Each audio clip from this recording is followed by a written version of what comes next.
Right now you feel like you're waiting. But the instant you enter the Sabbath, waiting ends. Not tomorrow, not in days.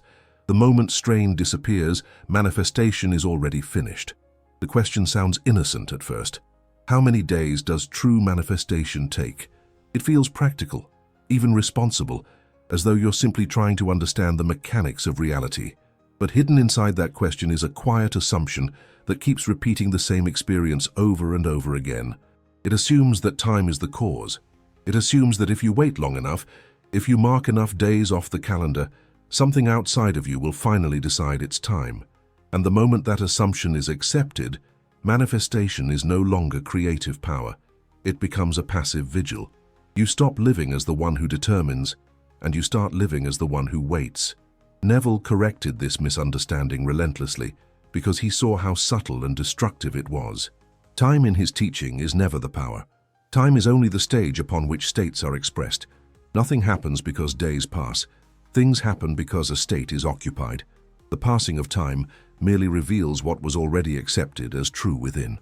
When you believe that manifestation takes days, weeks, or months, you are unknowingly assigning causation to something that has none.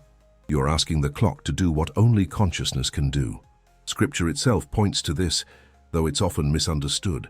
The Bible never speaks of manifestation as a countdown. It speaks of an appointed hour. An appointed hour is not something you create by waiting. It is something that exists because the end has already been assumed. The hour appears not because enough time has passed, but because the inner decision has been made. This is why Neville emphasized that the vision has its own moment of appearance, and that moment is tied to certainty, not patience. Waiting does not ripen the fruit. Certainty does. This is where the idea of the Sabbath enters, and it is almost always misinterpreted. The Sabbath is not rest from physical action, and it is not laziness disguised as spirituality. The Sabbath is rest from trying. It is the inner cessation of effort, the moment when the mind stops negotiating with reality and quietly accepts that the matter is settled. As long as you are trying to make something happen, you are admitting that it has not happened yet. The Sabbath begins the instant that inner argument ends. Abdullah embodied this principle with brutal clarity. When Neville asked him how long it would take for his desire to appear, Abdullah refused to discuss time at all. Not because he was being mysterious, but because the question itself revealed that Neville was still standing outside the state. Once the state was entered, there was nothing to talk about. Time only matters to the one who has not yet decided. To the one who has, time becomes irrelevant background noise. This is why watching the clock is so exhausting. Every glance at time is a subtle confession that you believe something is still missing. Every mental calculation of days reinforces the identity of someone who is not yet there, and the mind, being faithful to identity, keeps recreating that experience. You are not being punished, you are being reflected. The promise of this teaching is not faster manifestation in terms of days. The promise is freedom from the habit of waiting altogether. When you understand what actually causes manifestation, the obsession with timelines dissolves naturally. You stop asking how long it takes, not because you've been told not to, but because the question no longer makes sense. And once that happens, something profound shifts. You are no longer living toward a future moment. You are living from a decided state. And that is where the clock quietly loses its authority. Manifestation never took days. States did. There is a quiet relief that comes when you realize that manifestation was never a function of time in the first place. Days have never produced outcomes. Weeks have never delivered results. What has always done the work, without exception, is the state you were living in while time passed unnoticed in the background. The confusion arises because we witness events appearing after a span of time and assume the time itself was responsible. But sequence is not causation. It is simply the order in which consciousness reveals what has already been assumed. Think of a movie you've seen before.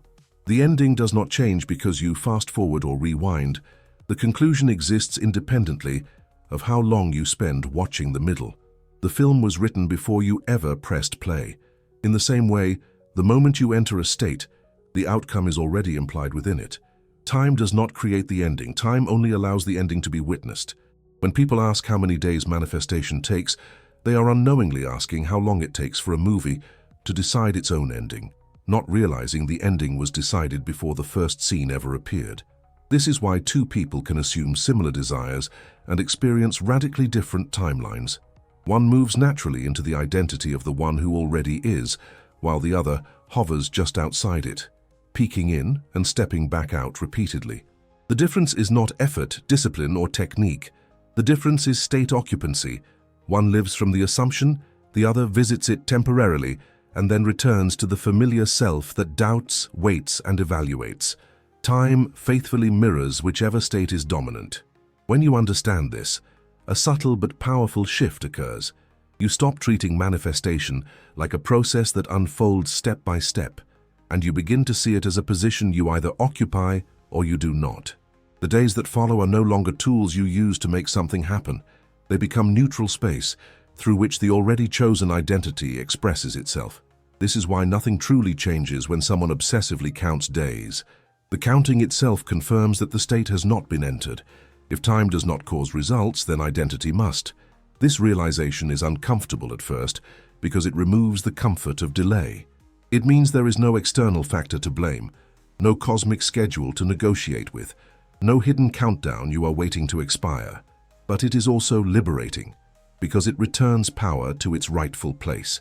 You are not waiting for days to pass. You are waiting for yourself to decide who you are being. And the moment that decision stabilizes, time quietly falls back into its proper role, not as the cause, but as the stage upon which the decision becomes visible.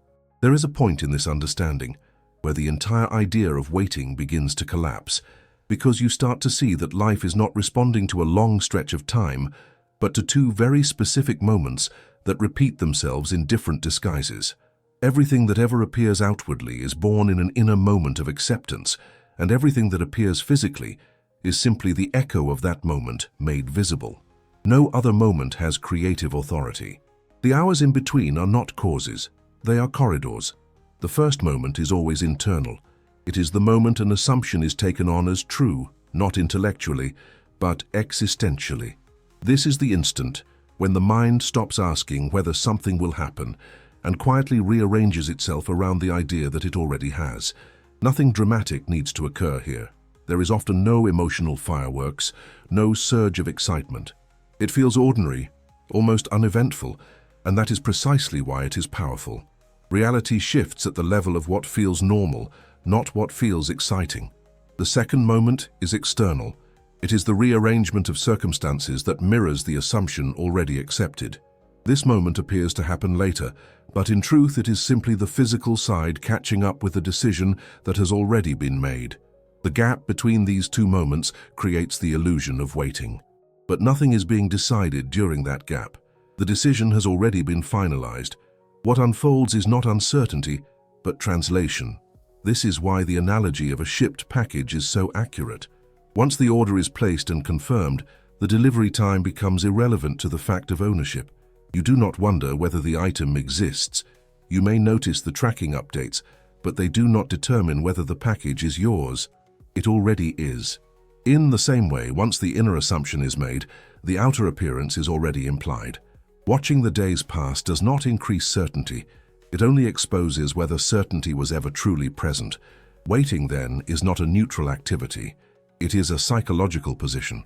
To wait is to stand between these two moments and mentally reopen the first one. It is to quietly question whether the assumption was really accepted, whether it worked, whether it needs to be reinforced. Each time this happens, the mind slips back into the identity of the one who ordered, but does not trust the delivery. And life, being a perfect mirror, reflects that lack of trust as delay. When you understand that only two moments matter, the compulsion to monitor time weakens. You begin to sense that the work is never in managing the interval, but in stabilizing the origin. The inner moment either holds or it does not. If it holds, the outer moment must come, because it has no independent choice. And when that becomes clear, waiting stops feeling like patience and starts feeling unnecessary. Time does not need to be endured. It simply needs to be allowed to do what it has always done. Reveal what was already assumed to be true. Waiting is not time passing, it's state switching. At some point, the idea of waiting begins to feel heavier than the desire itself. It is not because time is moving slowly, but because something far more subtle is happening beneath the surface. Waiting is not the experience of minutes and hours passing. Waiting is the experience of moving in and out of states without realizing it. Each return to the old identity resets the inner conditions from which reality responds, and then the mind wonders why nothing seems to progress. The moment an assumption is accepted, there is a natural settling, a quiet sense that the matter is no longer under discussion. But when that inner settlement is disturbed, the state loosens. This disturbance rarely announces itself loudly. It often appears as checking, evaluating, wondering, or mentally revisiting the question of, is it working? None of these feel dramatic, yet each one subtly shifts identity back to the former self, the one who is still in need, still watching, still measuring. Time does not undo manifestation. Identity drift does. The analogy of the oven captures this perfectly. Opening the oven door does not add minutes to the cooking time because the clock was wrong. It resets the temperature because the conditions were disturbed. In the same way, repeatedly reopening the mental door to see whether something has happened does not delay manifestation because time has slowed. It changes the internal environment from certainty back to doubt. The process restarts not because reality is stubborn, but because the state has changed. This is why people experience manifestation as inconsistent. One day they feel calm, grounded, and certain, and the next day they feel restless and unsure. The outer world reflects this oscillation faithfully. It does not punish the wavering, but it cannot stabilize what the individual does not stabilize within themselves. Life responds to the dominant state, not the occasional moment of conviction. When this is understood, checking no longer appears harmless. It becomes clear that checking is not about gathering information, but about re-identifying with the old self. The one who checks is the one who is still waiting. The one who has decided does not need to look. Nothing external needs to confirm what is already internally settled. And so the paradox becomes visible. Checking slows nothing outside of you, but it continuously interrupts the only thing that matters inside. Waiting dissolves naturally when state stability becomes more important than reassurance. The mind stops asking how long it will take because it no longer feels like something is in progress. It feels finished. And when that feeling of completion is not repeatedly abandoned, time resumes its proper role once again. It moves forward quietly and efficiently, revealing what has already been claimed, without resistance and without delay. There is a subtle anxiety that often appears after someone accepts a new state, and it usually disguises itself as responsibility. The mind begins to wonder how the desire will unfold, what steps need to happen, and whether anything might go wrong along the way. This is where the idea of the bridge of incidents is frequently misunderstood. Instead of being recognized as a natural sequence that follows a decision, it is treated like a plan that needs supervision. And the moment supervision begins, the state quietly shifts from trust back into control. Neville used the term bridge of incidents to describe the series of events that lead from the assumption to its physical expression. But he was clear that this bridge is not constructed by effort or awareness. It unfolds automatically once the end is accepted. Consciousness does not need help arranging the means. It only needs clarity about the end. When the end is known, the means organize themselves in ways the logical mind could never predict or manage. The body handles digestion without commentary or oversight. You do not track enzymes, measure absorption, or intervene at each stage of the process. The moment you eat, the sequence begins. Interfering would not improve efficiency, it would disrupt it. The bridge of incidents functions in the same way.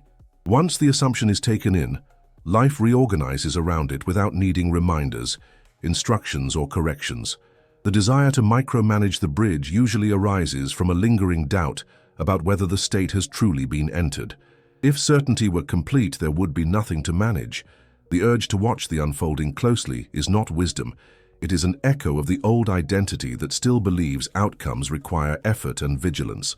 Reality responds to that identity by presenting more complexity, more delay, more things to watch. This is where the misunderstanding of the Sabbath becomes costly. Many assume the Sabbath means doing nothing externally, when in truth it refers to something far more precise. It is the internal rest that comes when the end is no longer questioned. It is the psychological silence that follows a final decision.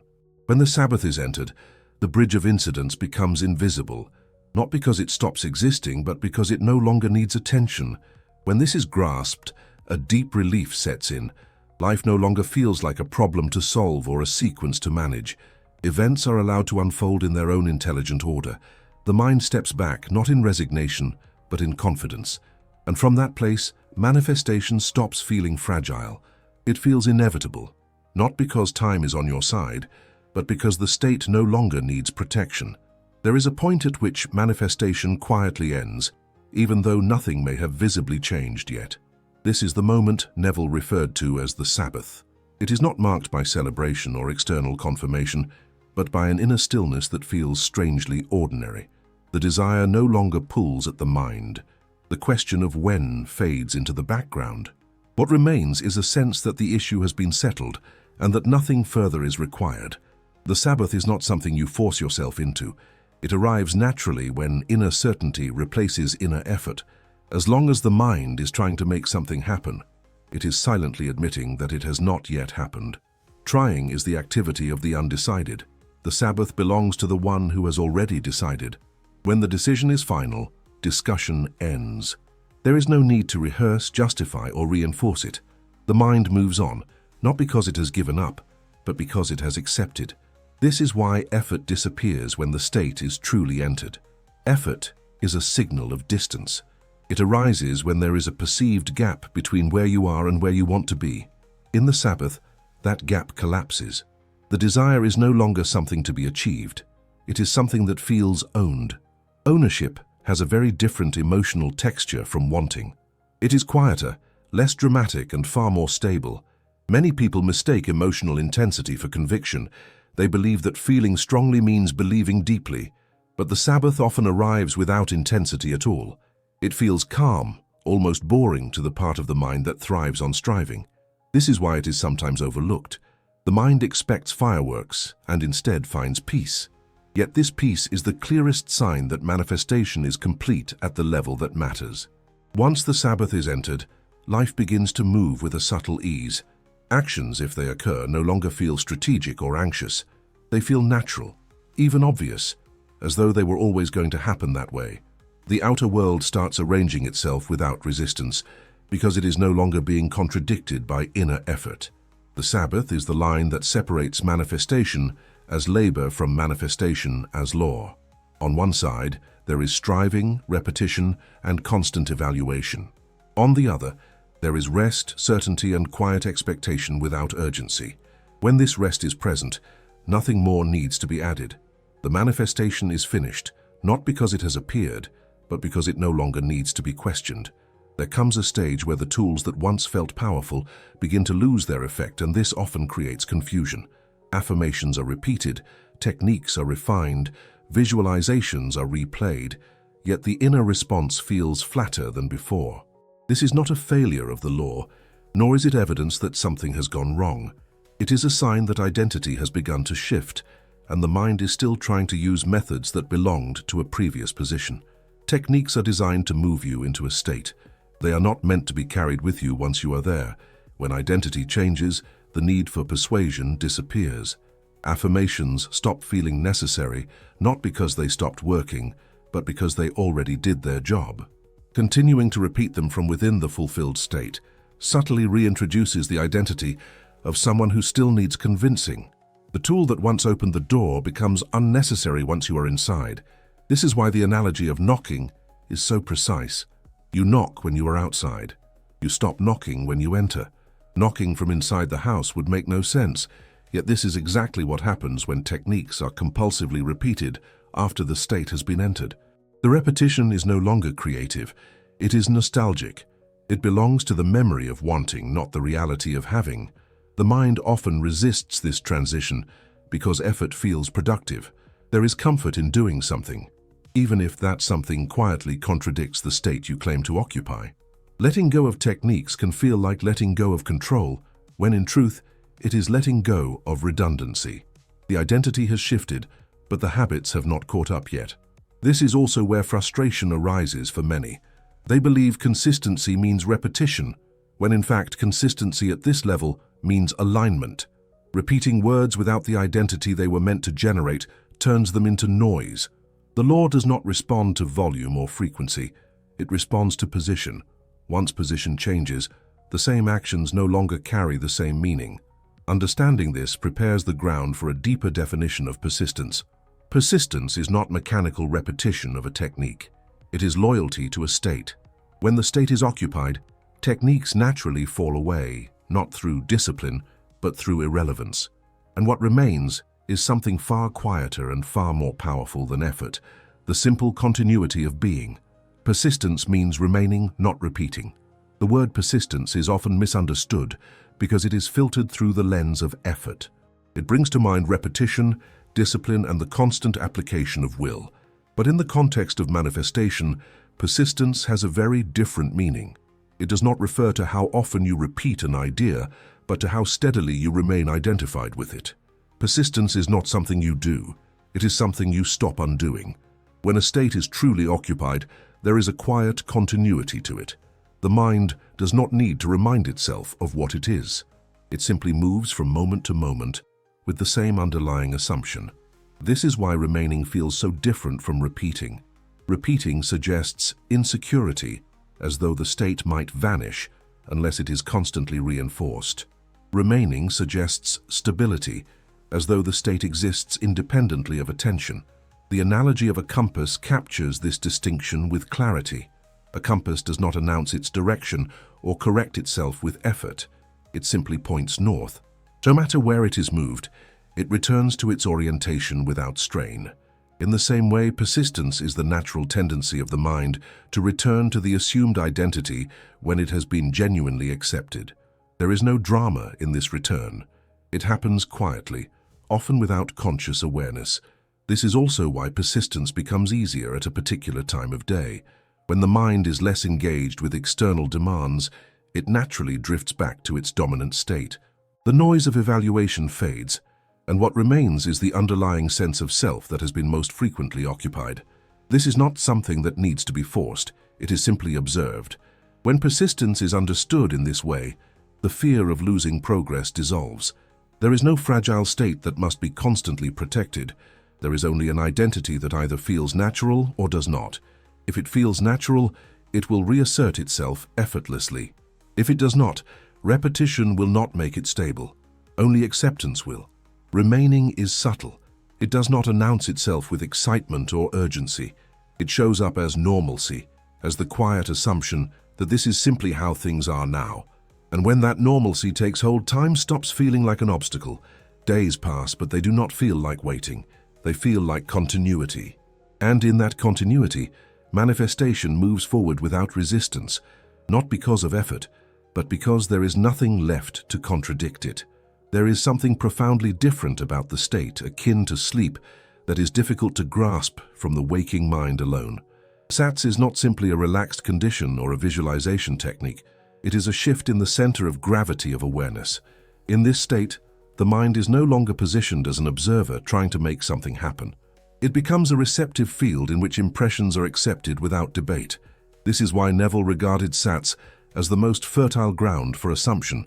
It is the point where the will stops pushing and consciousness starts yielding. In ordinary waking life, identity is defended constantly. The mind compares what is being imagined with what has already happened, with what seems logical, and with what time has previously delivered. This comparison is what gives time its authority. Past experience is consulted, future outcomes are predicted, and the present moment becomes a narrow bridge between the two. In SATS, this structure softens. The past loses its grip, the future loses its urgency, and the present expands into a quiet openness where feeling takes precedence over facts. This is why assumptions impressed in SATS feel different from those repeated during the day. They are not layered on top of resistance. They sink beneath it. The analogy of wet cement is not poetic exaggeration. It describes an exact psychological condition. When the mind is relaxed to the point where it no longer argues, impressions are received as facts. There is no need to convince, because there is no opposing voice demanding proof. The assumption is not evaluated. It is experienced. Once this experience occurs, something subtle but lasting changes. The desire no longer feels like a goal located in the future. It feels like a memory that has already been formed, even if it has not yet appeared physically. This is why people often report a sense of calm after genuine essay test work. The nervous system settles because the mind is no longer scanning for confirmation. The work feels done even though nothing outward has changed. From this place, time loses its emotional charge. Days may pass, but they no longer feel like tests or delays. They feel neutral, even unremarkable. The urge to check, to count, or to measure progress weakens because the mind is no longer oriented toward lack. It is oriented toward continuity.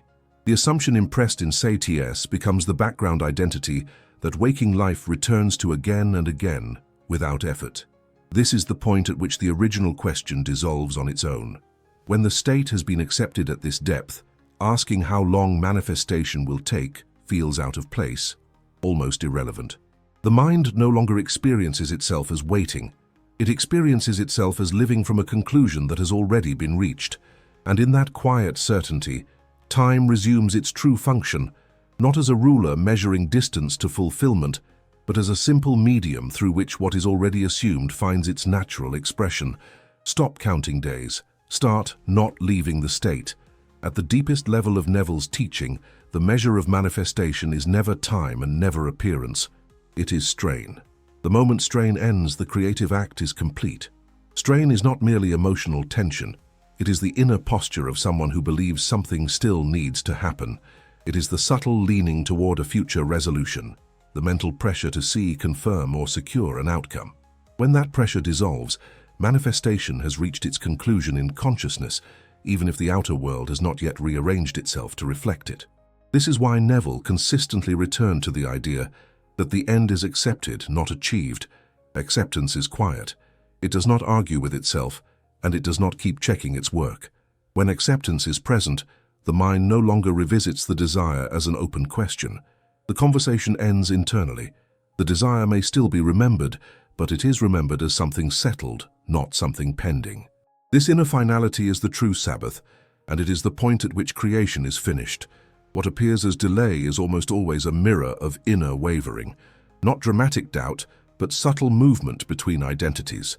One moment the state feels natural, and the next moment the mind returns to evaluation, comparison, or concern. Life reflects this fluctuation with precision. It does not resist the fulfilled state, but it cannot express what is not consistently occupied. The outer world is not slow, it is accurate. It waits for the inner position to stabilize before it rearranges itself permanently. Understanding this removes urgency and guilt at the same time. Urgency implies that time is running out. Guilt implies that something has been done incorrectly. Neither is true. Time is not a judge, and consciousness does not keep score. Time adjusts itself to certainty in the same way a shadow adjusts itself to the position of the sun. When certainty shifts, the shadow moves. When certainty stabilizes, the reflection settles. This principle was articulated clearly by James Allen, who observed that circumstances organize themselves around the states a person habitually dwells in, not the states they reach occasionally, and not the states they strive toward, but the ones they live from without effort. Habitual identity becomes environment, not through force, but through continuity. As this understanding deepens, the compulsion to count days fades on its own. The calendar no longer feels like a measuring device, because there is nothing left to measure. The desire is no longer located in the future as something approaching. It is experienced inwardly as something already decided. Waiting ends not because the manifestation has appeared, but because the one who was waiting has dissolved. This is the quiet authority of the law. Once you know who you are being now, time loses its power to disturb you. Days pass, events unfold, and life moves forward, but none of it feels like anticipation. It feels like alignment, catching up with a conclusion already reached. And in that state, the original question no longer arises, not because it was answered, but because it no longer belongs to who you are.